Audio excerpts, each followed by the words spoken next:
দেখি আমরা একটু ঘোরা ঘোরা। বাহ, কি সুন্দর হয়েছে গো আংটিটা। ও সতুদা, কত পড়লো গো আংটিটা? ওই দেখো, মানে তোমাদেরও বলি আরই যাই, উপহারের জিনিসের কেউ দাম জিজ্ঞাসা করে?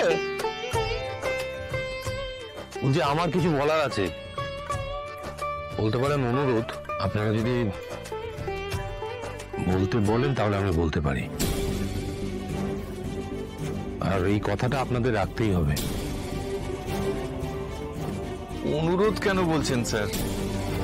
স্যার, আপনার যা বলার আপনি বলুন।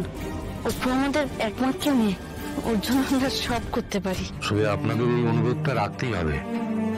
মা বলার চেষ্টা করেছিল, এই অসুস্থতা আমার অনেকদিন ধরে হয়, আমি আপনাদের বলে উঠতে পারিনি। কিসে অসুস্থ হয় স্যার?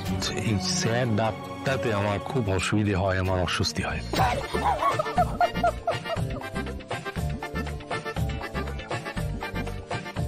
স্যার কি স্যার ডাকবো না তো কি ডাকবো? দেখুন না, আমি তো ঠিক আগের মতো নই আপনাদের কাছে এখন। এখন একটা নতুন সম্পর্ক হতে চলেছে, সেখানে জামাই আর শ্বশুর শাশুড়ি। একদম, কিন্তু ওনারা তো বললেন যে স্যার ডাকতে ওনাদের ভালো লাগে। দেখুন, আমার ভালো লাগবে আপনারা যদি আমাকে আমার নামটা ধরে ডাকেন। হে মা, জামাইকে নাম ধরে ডাকবো কি করে? কেন, আপনাদের মেয়ে যদি আমার মেয়ে হয় তাহলে আমার ছেলেও তো আপনাদেরই ছেলে, তাই না? ডাকুন না নাম ধরে, দেখবেন আর্য বলে ডাকতে ডাকতে ওই ডাকটাই অভ্যেস হয়ে গেছে।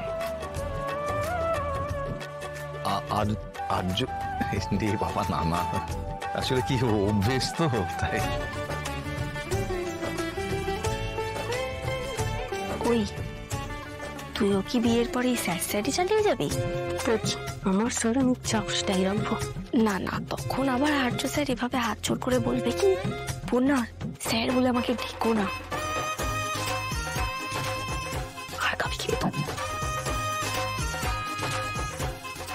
এটা পারবো না, মানে সেটা আসছেই না স্যার। কেন ডাকতে পারবি না কেন? তুমি ছেলের মতো ভাবতে না পারলেও বন্ধুর মতো ভাবো। তোমরা তো বয়সের কাছাকাছি।